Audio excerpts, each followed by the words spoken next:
ಎಲ್ಲರಿಗೂ ನಮಸ್ಕಾರ ಸ್ನೇಹಿತರೆ. ಇವತ್ತಿನ ಈ ವಿಡಿಯೋದಲ್ಲಿ 2026ರ ಜನವರಿ ತಿಂಗಳಲ್ಲಿ ಬರುವ ಅಂಗಾರಕ ಸಂಕಷ್ಟಹರ ಚತುರ್ಥಿ ಯಾವ ದಿನ ಬಂದಿದೆ, ಚತುರ್ಥಿ ತಿಥಿಯು ಯಾವಾಗ ಪ್ರಾರಂಭವಾಗುತ್ತದೆ, ಯಾವಾಗ ಅಂತ್ಯವಾಗುತ್ತದೆ, ಹಾಗೆ ಈ ದಿನದ ಚಂದ್ರೋದಯ ಸಮಯ ಏನು, ಈ ಮಾಸದಲ್ಲಿ ಗಣೇಶನನ್ನ ಯಾವ ಹೆಸರಿನಿಂದ ಪೂಜಿಸಲಾಗುತ್ತದೆ, ಈ ಎಲ್ಲ ಮಾಹಿತಿಯನ್ನ ಇವತ್ತಿನ ಈ ವಿಡಿಯೋದಲ್ಲಿ ತಿಳಿದುಕೊಳ್ಳೋಣ ಸ್ನೇಹಿತರೆ, ನೀವೇನಾದರೂ ಹೊಸದಾಗಿ ನನ್ನ ಚಾನಲನ್ನು ನೋಡುತ್ತಿದ್ದರೆ ಪ್ರತಿದಿನದ ವಿಶೇಷತೆಗಾಗಿ ನಮ್ಮ ಚಾನಲನ್ನು ಸಬ್ಸ್ಕ್ರೈಬ್ ಮಾಡಿಕೊಳ್ಳಿ.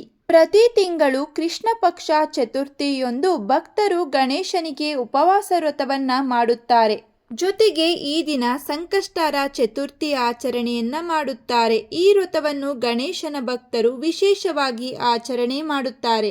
ಮಾರ್ಗ ಮಾಸದ ಕೃಷ್ಣ ಪಕ್ಷದಲ್ಲಿ ಬರುವ ಈ ಸಂಕಷ್ಟಿ ವ್ರತವನ್ನು ಅಂಗಾರಕ ಸಂಕಷ್ಟಹರ ಚತುರ್ಥಿ ಎಂದು ಕರೆಯುತ್ತಾರೆ. ಈ ದಿನದಂದು ಗಣೇಶನನ್ನು ಅಂಗಾರಕ ಸಂಕಷ್ಟಿ ಗಣಪತಿ ಎಂಬ ಹೆಸರಿನಿಂದ ಪೂಜಿಸುತ್ತಾರೆ. ಇದು ಅತ್ಯಂತ ಮಂಗಳಕರ ದಿನವಾಗಿದೆ, ಏಕೆಂದರೆ ಇದು ಸಂಕಷ್ಟಿ ಚತುರ್ಥಿಯೊಂದಿಗೆ ಮಂಗಳವಾರ ಕೂಡಿ ಬಂದಿದೆ. ಇದು ಗಣೇಶ ಮತ್ತು ಮಂಗಳ ಗ್ರಹದ ಆಶೀರ್ವಾದವನ್ನ ತರುತ್ತದೆ. ಅಷ್ಟೇ ಅಲ್ಲದೆ ಭಕ್ತರು ತಪ್ಪದೆ ಮಾರ್ಗ ಮಾಸದಲ್ಲಿ ಬರುವ ಈ ಅಂಗಾರಕ ಮಹಾಗಣಪತಿ ವ್ರತಕಥೆಯನ್ನ ಕೇಳುತ್ತಾರೆ. ಜೊತೆಗೆ ಅಂಗಾರಕ ಸಂಕಷ್ಟ ಚತುರ್ಥಿ ವ್ರತವನ್ನು ಕೂಡ ಆಚರಣೆ ಮಾಡುತ್ತಾರೆ. ಈ ಮಾಸದಲ್ಲಿ ಮಾಡಿದಂತಹ ಸಂಕಷ್ಟಿಗೆ ಬಹಳಾನೇ ವಿಶೇಷವಾದ ಮಹತ್ವವಿದೆ. 1 ವರ್ಷ ಮಾಡಿದ ಫಲವನ್ನ ಈ ಒಂದೇ ಸಂಕಷ್ಟಿ ನಿಮಗೆ ತಂದು ಕೊಡುತ್ತದೆ. ಅಂದರೆ ಮಾರ್ಗ ಮಾಸದಲ್ಲಿ ಮಾಡಿದಂತಹ ಸಂಕಷ್ಟ ಚತುರ್ಥಿಯನ್ನು ಅಂಗಾರಕ ಸಂಕಷ್ಟಹರ ಚತುರ್ಥಿ ಎಂದು ಆಚರಣೆ ಮಾಡುತ್ತೇವೆ. ಈ ಚತುರ್ಥಿ ದಿನ ಗಣೇಶನಿಗೆ ವಿಶೇಷ ಪೂಜೆಯನ್ನ ಮಾಡುತ್ತೇವೆ ಮತ್ತು ಉಪವಾಸ ವ್ರತವನ್ನ ಕೂಡ ಆಚರಣೆ ಮಾಡುತ್ತೇವೆ. ಈ ದಿನದಂದು ವಿಶೇಷವಾಗಿ ಗಣೇಶನನ್ನು ಪೂಜಿಸುವುದರಿಂದ ಜೀವನದ ಅಡೆತಡೆಗಳು ದೂರವಾಗಿ ಸಮೃದ್ಧಿ ಮತ್ತು ಅದೃಷ್ಟ ಪ್ರಾಪ್ತಿಯಾಗುತ್ತದೆ. ಈ ವರ್ಷದಲ್ಲಿ ಯಾವುದೇ ಸಂಕಷ್ಟಿಯನ್ನ ಮಾಡಲು ಆಗದೇ ಇದ್ದರೂ ಈ ಒಂದು ದೊಡ್ಡ ಸಂಕಷ್ಟಿಯನ್ನ ಆಚರಣೆ ಮಾಡಿದರೆ ವಿಶೇಷ ಫಲ ಪ್ರಾಪ್ತಿ ಆಗುತ್ತದೆ. ಕೃಷ್ಣ ಪಕ್ಷದ ಚತುರ್ಥಿ ತಿಥಿಗೆ ಗಣೇಶ ಪ್ರತಿಪಾದ್ಯ ದೇವರು.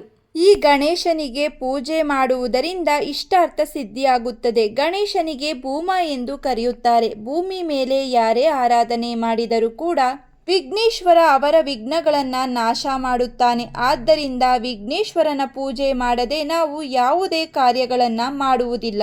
ಆದ್ದರಿಂದ ನಾವು ನಮ್ಮ ಜೀವನದಲ್ಲಿ ಒಮ್ಮೆಯಾದರೂ ಸಂಕಷ್ಟಿಯನ್ನ ಆಚರಣೆ ಮಾಡಬೇಕು. ಇಲ್ಲದೆ ಹೋದರೆ ನಮ್ಮ ಜೀವನದಲ್ಲಿ ಎಷ್ಟೋ ಕಷ್ಟಗಳು ಸಂಕಷ್ಟಗಳಿಗೆ ನಾವೇ ಕಾರಣವಾಗುತ್ತೇವೆ. ಆದ್ದರಿಂದ ನಾವು ಈ ಸಂಕಷ್ಟ ಚತುರ್ಥಿಯನ್ನ ಆಚರಣೆ ಮಾಡಬೇಕಾಗುತ್ತದೆ.